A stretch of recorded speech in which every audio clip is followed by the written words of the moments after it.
All right. Good morning, everybody, and welcome to the Tavern League. We have something special for you today, showing off the Tavern League encounters. This morning, supposed to start at 10 a.m., but you know, stuff happens. It's early in the morning for me, 8 a.m. for some people. Anyway, Tavern League encounters, taking 5 heroes through an epic boss fight with intricate mechanics and everything today. I have a couple players on my Discord. Oh, am I dropping frames? I think we're all right. But yeah, stay tuned. We're getting started real quick. I'll actually join them right now.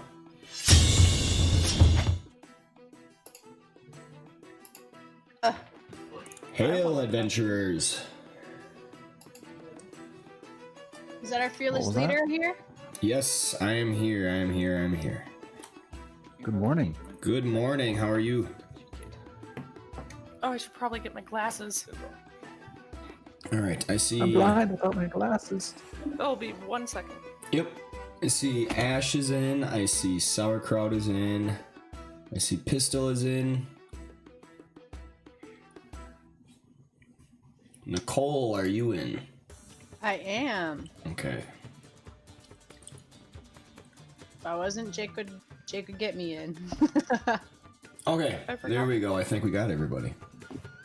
I forgot that I wasn't wearing glasses, and I was like, why is everything a little blurry? And I was like, oh, shit. It's too early to drink your time, isn't it? It's 8 in the morning. Yeah, that's early as It's fuck. never too early. There you Stomach go. doesn't have an opening time. Oh. It's Bloody Mary time, that's all. That's right. Or mimosas. Oh, I miss Bloody Mary so much. I don't like Bloody Marys. I also don't like tomatoes, so. Okay, so I thought we were becoming friends there, Hawkeye, but we're done. I'm sorry. We're done. Like, on a dime, huh? I am Ash Timberrock now. Thank you very much. Got the priorities straight. I'm actually going out to drink today. I I'm believe. from Wisconsin, so if you don't like Bloody Marys, that's a sin. Yeah. I just don't That like is very tomato true. or really anything in it. Okay, Well, well, if the you ever f- try an old fashioned and you don't like it, then we're really done. The thing about Bloody Marys is, yeah, it has tomato juice in it, but when you have a Bloody Mary that's made right, it doesn't taste like tomato juice. Yep. Because I've tried it before, I just don't like it. My two The other favorite thing- ways. I like Moscow Mule. Oh, okay, we're good then. We're good. Yeah, Moscow mules are good. Well, and I went Bloody from Marys down have to up. Bloody Marys have an unlimited ways to make Yeah. them too. Like some people add like Worcestershire sauce. I add pickle juice, for example. Like there's Pickle there's juice. just I so like many. pickles. I say my favorite Bloody Mary before meeting sauerkraut was Worcester sauce because I can't say Worcestershire. Yeah, how do you even say that? I say Worcestershire. So I just call it Worcester sauce. Yikes. Worcester. It's Worcestershire. Worcestershire. But I can't. My brain, Worcestershire. I like can't say that. So I would add Worcester sauce and celery salt. It sounds like you're saying rooster sauce. And if the tomato mix itself wasn't spicy, I would add in some Tabasco. But then I would just load it with like pickles and mushrooms and olives and all that stuff. After meeting sauerkraut, now I like to add equal amounts of vodka and pickle juice, and I still do like a dash of Worcester sauce and a dash of celery salt if we have it. But like that's more if I'm out somewhere that has like a Bloody Mary bar. So I had a question about the tactical checks. I mean, I was asking them Yep. earlier. I can 'cause I definitely. was just reading it. Yep, I was definitely gonna go over that with you guys just to make sure that we're all on Okay. the same page. I was like, I might need a little help with that.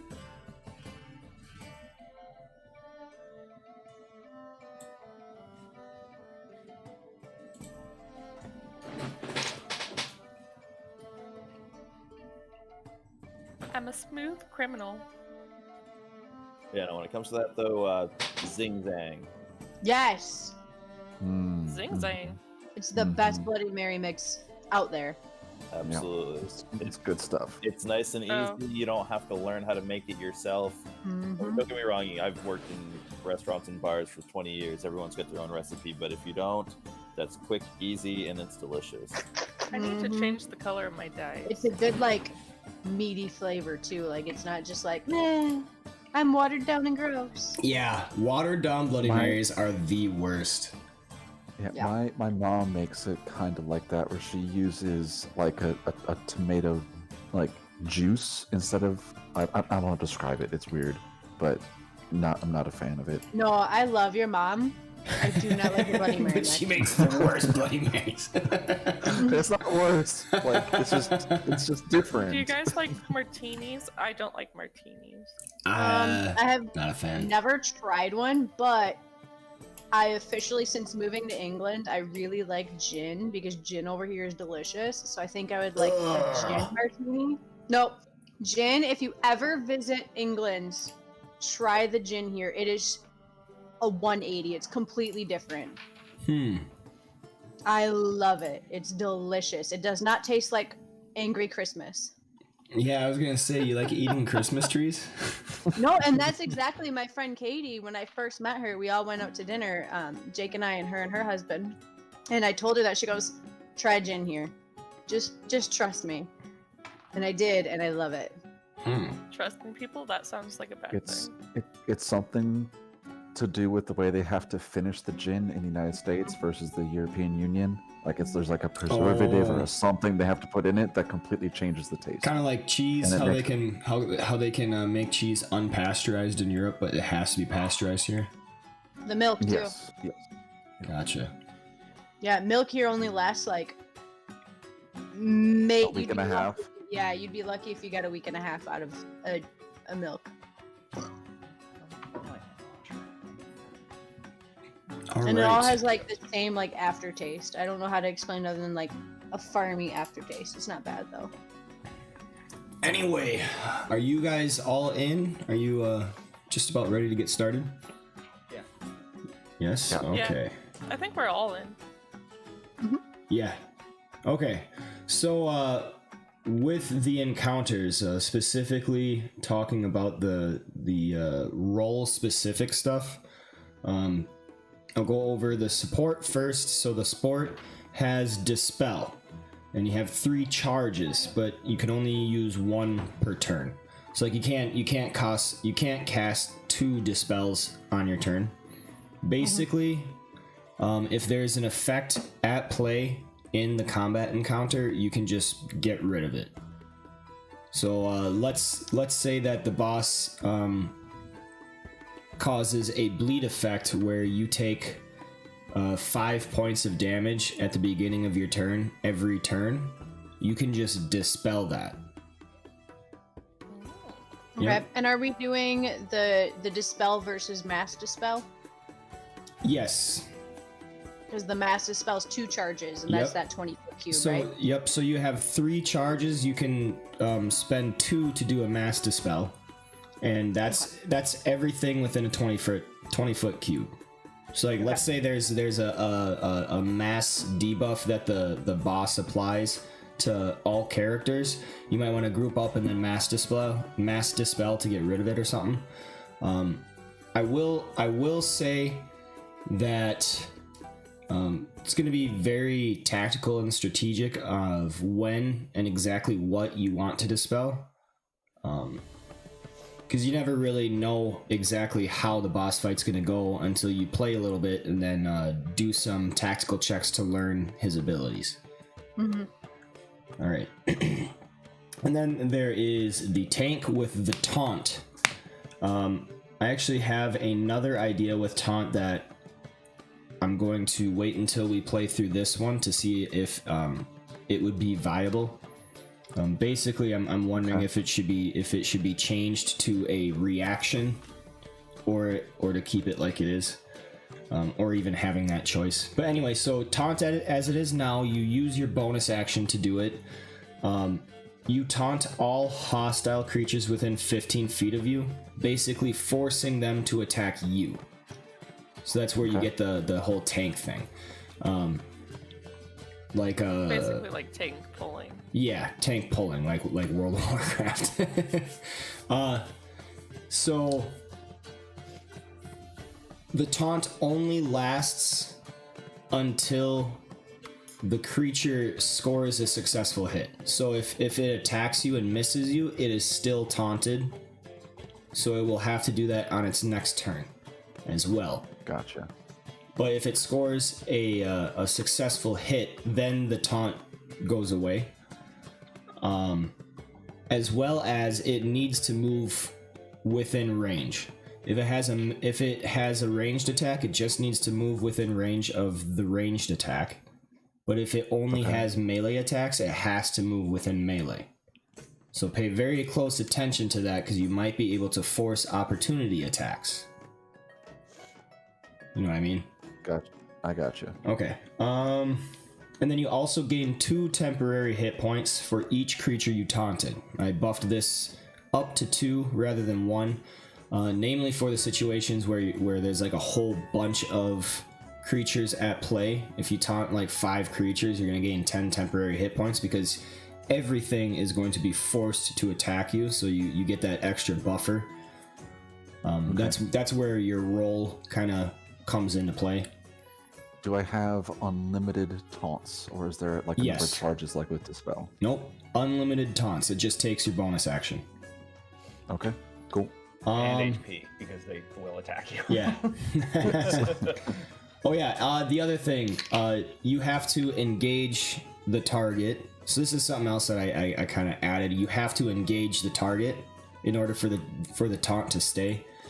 Engaging just means you have to be adjacent to them or have attacked them. Gotcha. Yep. But that only stands like after they've made their movement. So like if you taunt somebody that's 20 feet away and they haven't moved yet, you're not going to lose it if you don't move close to them, because they're going to move close to you on your turn. But therefore, afterwards, if you move away... Sorry. I think someone's at my door, but I'll be right back. Okay, no problem. All right, anyway, on to the tactics and tactical maneuver. So, everybody, regardless of your role, has tactical checks. This is basically just knowledge checks. So like if you want to learn something about a creature in normal D&D, you just roll a knowledge check. You say, hey, do I know anything about this? And then I, as DM, will say, go ahead and roll me a nature check. And if you roll high enough on the nature check, you can learn certain key information. In here, it's a lot more... there's more levels, I would say, and very specific information that I will give you. So, if there's a boss that's covered in flames and you want to know what's up with that, you could say, hey, can I tell anything about these flames covering his body? And then I, as DM, tell you, yeah, go ahead and roll me a nature check. And depending on how high you roll, there's different levels of information you can learn. You can learn the name of the ability. You can learn how much damage it does, or how much temp HP, like basically the values. And then one above that, you can learn the mechanics. So like what exactly does it do, and how does it work with some of the other abilities he has. So let's say that that flame shield, every time you hit the creature, or every time you hit the boss, or if you end your turn within 5 feet, maybe you take some fire damage. So that would be the damage and the value. The mechanics would be, hey, maybe if you hit the boss, or if you end your turn 5 feet away, you are applied a burned condition, and then the burned condition makes you vulnerable to fire damage for the duration of the thing. So that would be like the mechanics thing, you know, a little bit extra. The final one is unlocking a tactical maneuver. Tactical maneuver is a series of more skill checks or ability checks that is kind of a cinematic, like, super move, I guess, where you can actually lock out an ability and make it so that the boss cannot use it for the remainder of the fight. So let's say that fire shield, you don't want to deal with it anymore. If you roll high enough, you unlock the tactical maneuver. Only damage can do the tactical maneuver. Everybody can do tactical check. Only the damage can do a maneuver.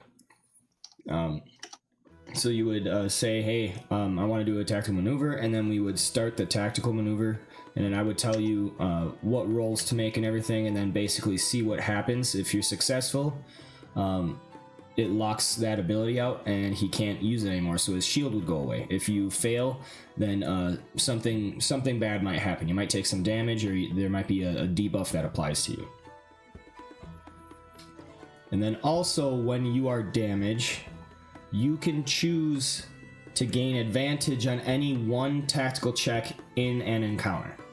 So if there's a very specific ability you do not want to deal with, you might want to save that so that in the tactical maneuver you guarantee that you have advantage on one of the checks. Makes sense? Yep. All right. Hey, real quick, were we supposed to get money or anything from completing the first one?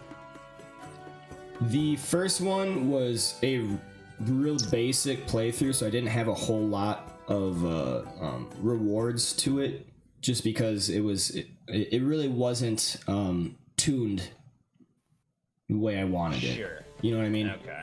It definitely. Trying to figure out a way I could buy some splint mail. But... gotcha. Yeah. I was hoping that maybe we were supposed to get money, and I just didn't take note on that. No, you didn't get money.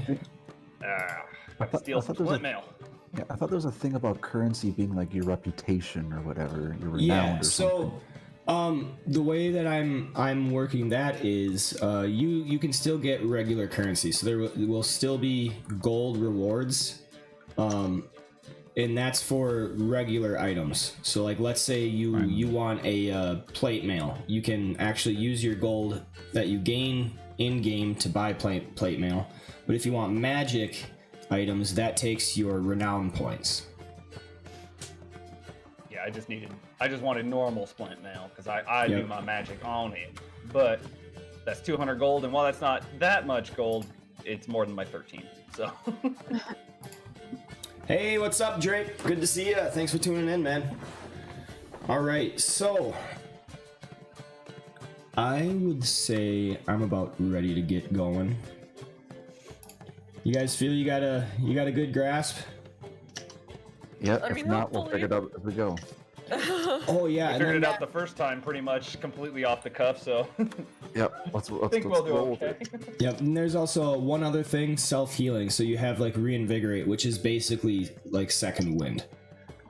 You can heal yourself during combat using one of your hit die. This can only happen one time in the encounter, so once you use it, you can't use it again. But just letting you guys know about that. Okay. So basically everybody gets the fighter's second wind. Yeah, Free. Kinda. kind of. Yeah, I was gonna say I think the fighter Kind- works kind- a little some of us differently. might not have a good hit die to make that as good as a second wind, but it's better than nothing. Yeah. Yeah.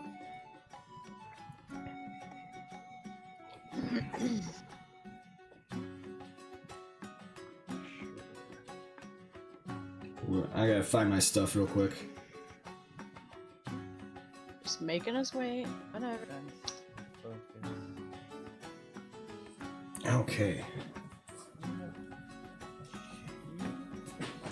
Oh, you're up. Oh, I do only have 2 Shoot, guys. I'll be right back. Okay. Okay. I remember I played an artificer in another campaign who was like level 10. So I keep being like, I should have more stuff than this, and then look at the list like, oh No, I'm no, not supposed to have no. more stuff than this. My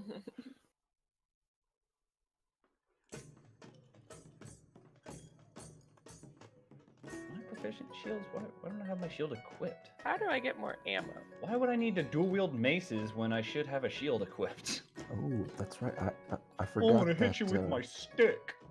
Goliaths have resistance to cold damage. That could be very useful. That's such a good No, point. you get more Nice. arrows. I only have 20.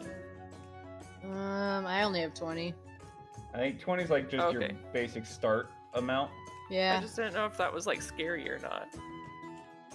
No, Yeah, I no. mean, you figure 20, if you fired an arrow every turn, that's 20 turns. That's a Yeah. long...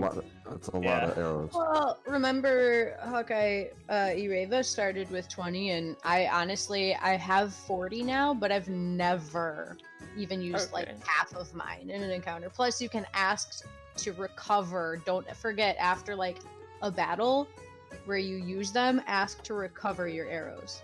Okay. You, 'Cause you gotta probably roll won't get all of them back, but you'll get a fair amount. Yeah. So don't forget to do that. I got it.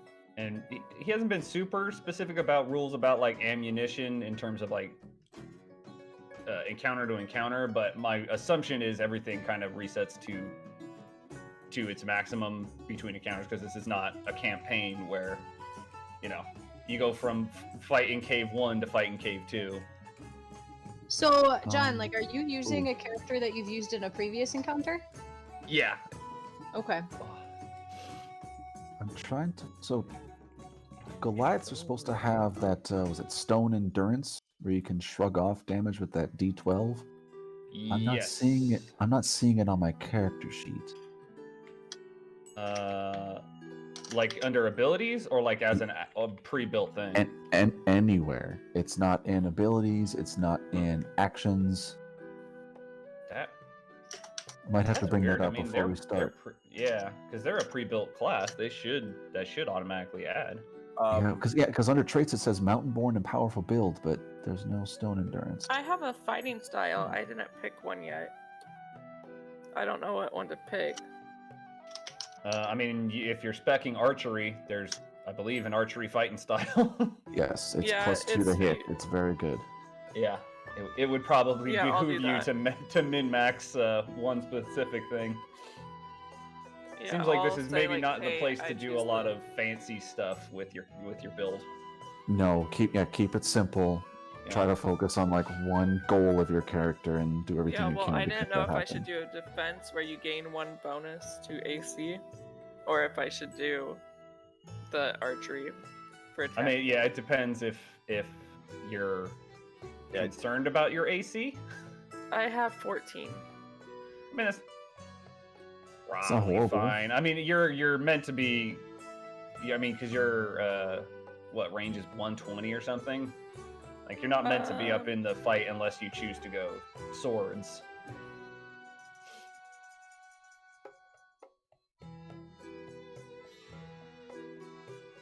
As much as I love doing weird mixed class builds and trying out weird stuff, this seems like it'd be a place where Range those is would 150 to 600. All right, I'm back. 600. Got rangers are like stupid range. I'm picking the archery fighting style. Archery. Okay. So I unfortunately, also- the fighting styles in Fantasy Ground won't auto do that. So Yeah. Nomad will have to take care of that for you, Yeah, which that's is crazy. How do they Oh, not have yeah. something for that, right? +2. Okay. I also think I found an issue with my character as Okay. well. Yep. I'm missing.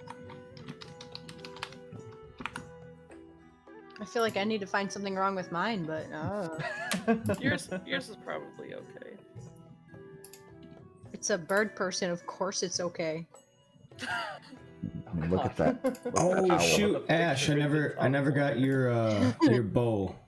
What did you pick for your magic item again? Me? Yeah. The racers of archery. Okay. Racers of archery. Where it just adds to, I think, to damage. Yep.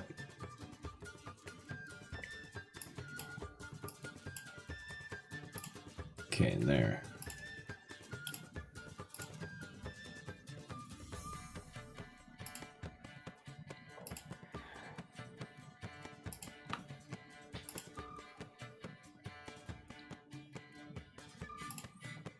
All right, that should be good. All right, what are you missing now, Sauerkraut?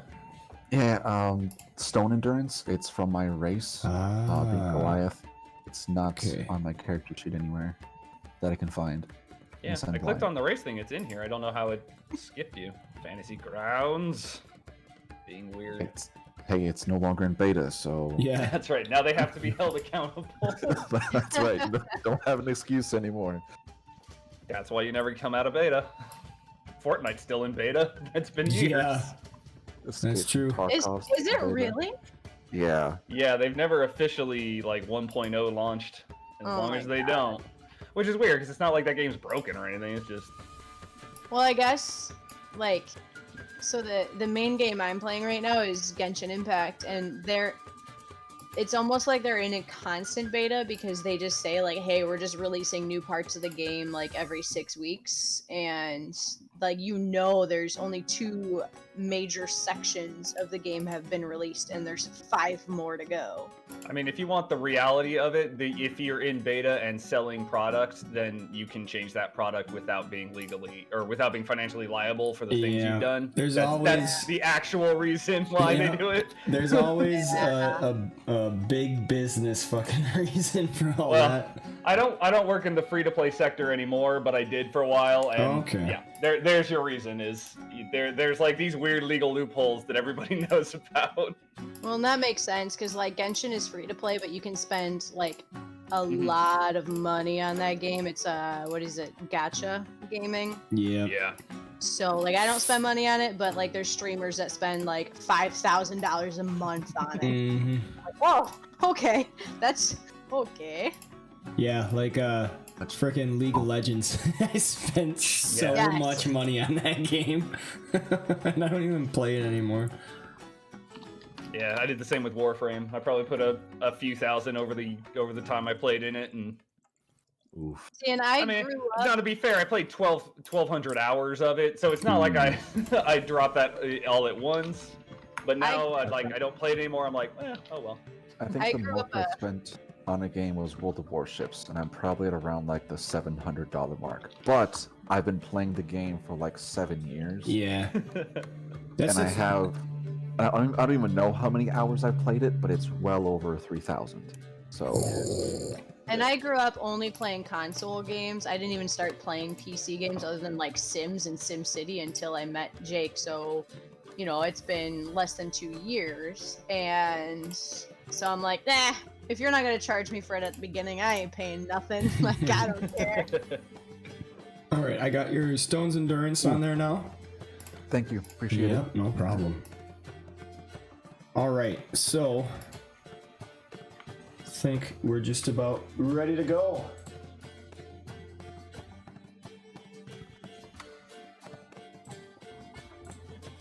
Man, I saw Natural Athlete was missing too. I didn't even catch that.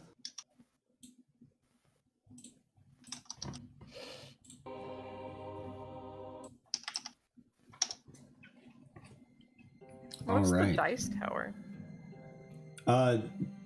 When I need you to make a roll that I don't want you to know the result, I'll tell you to roll it in the dice tower. It's good for like stealth checks, so that it helps mitigate metagaming, so that you don't act differently because you failed a roll or something.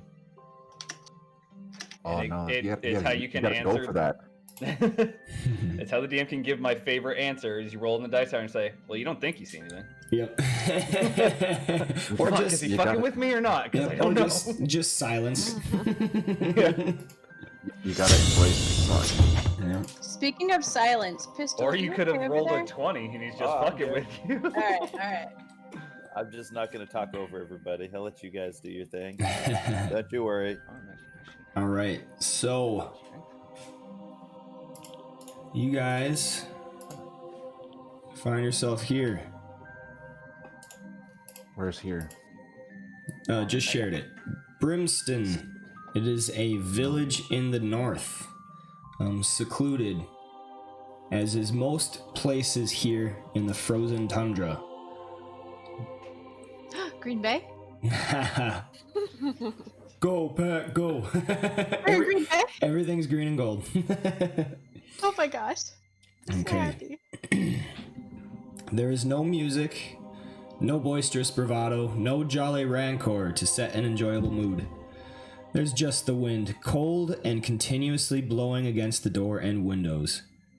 It ebbs and flows, always coming back again as a stark reminder of the chill death that awaits just outside. Other patrons line the bar and sit within their mugs and bowls, giving the barest of responses to one another. You sit at a table surrounded by your companions. Why you ever agreed to trek this far north is beyond you, but the promise of reward was high enough to satisfy your needs, at least for the present moment. You sit now and ponder in agitation at how deeply the chill has set in, never going away. Not even the hot slop of porridge lying in front of you, if it can be called such, manages to stave off the freezing bite inside your very bones. You guys have the floor. Pisses me off. Cold. Pretty sure there are icicles growing on my wingtips. Feels Hey, like at least you home have a to coat me. around you. That's Some of us true. just have skin. I am thankful for that preparation. Look at Cog. He doesn't even wear a shirt. Put on your shirt. Why? Do you require a blanket, little one? No. But I would take it. A fire blazes in a pit centrally located within the Bear Pelt, a popular tavern and alehouse amongst the folk here in the north. It provides warmth enough to escape some of the cold, but still yet you are grumpy and callous. While you continue in your resentment and current choice of locale, suddenly a figure walks through the front doors. It is a man. Hey, close the door. It is a man bundled in furs, face unrecognizable beneath a matted snow-ridden beard. He looks around quickly, sees your table, and strides forth. So do we know each other? Or are we just meeting here? You just met here. Okay. There was a summons that was looking for adventurers to come north to help with this problem. And you were told to meet at this tavern around this time. It is just before midday. This man comes to your table, and even though the cold chill of the wind kind of masks most sense and dulls your sense of smell, there is a foul odor coming from him. Showers are hard to come by in these parts. He comes to the table and says, "Good." Shit, I can't think of the word. Good morrow. Good day. I want to say good midday, but that just sounds ridiculous. Well met. Yeah. Well met. Hail and well met, traveler. Well met, adventurers. I take it you are here for the summons? Aye. I'm not here for the weather, or food, or seating, or vistas. He gives a snort of contempt. He's like, wouldn't expect much from southerners. That's racist. He pushes it aside and says, I see the gruel is still hot. And then he sits down, takes up a bowl of his own, starts eating.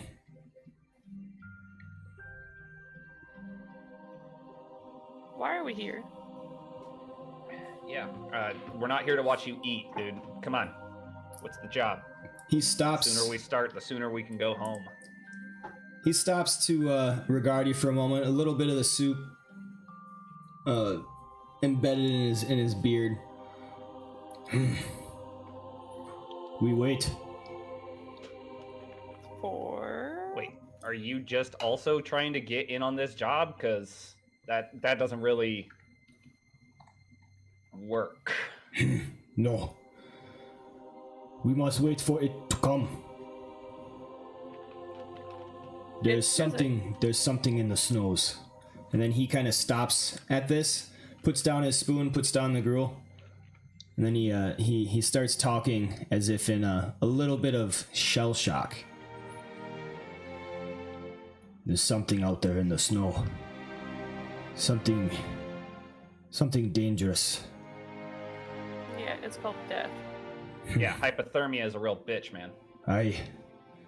The dangers of this land are many, but we can make do. Our communities take care of ourselves, but this other thing is something else. Something else entirely. And that's why you called us? Yes. Because you don't know what it is, so you Have expect us to know what it is. We will see. And he goes back to eating a little bit. If anyone wants to make me, what would it be? Insight. I want like a streetwise. I think insight would probably be best. Yeah, anyone wants to, they can make me an insight check. I'm proficient. I'll do it. All right, Oh, wow. Yuli and VMAC, you have spent a little bit of time in the village beforehand, just kind of trying to get a lay of the land, talking with some of the villagers, even overhearing some of the villagers. You remember hearing whispers of something out in the snows that comes in a blizzard and leaves nothing but frozen bodies dead lying in the icy wastes. It comes and goes with no warning, but always attacking on the outskirts of a settlement. Are you referring to the beast inside of the blizzard that comes and kills everything in its way? He just nods his head while he hungrily eats at the slop. A worthy foe. An interesting foe. I don't want to deal with this. Well, then you don't get paid. I do like money. At that, he takes a coin purse and slaps it on the table. See?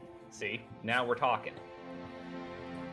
Got my interest now. I realize there is great danger, but we all have enough to deal with in these frozen lands.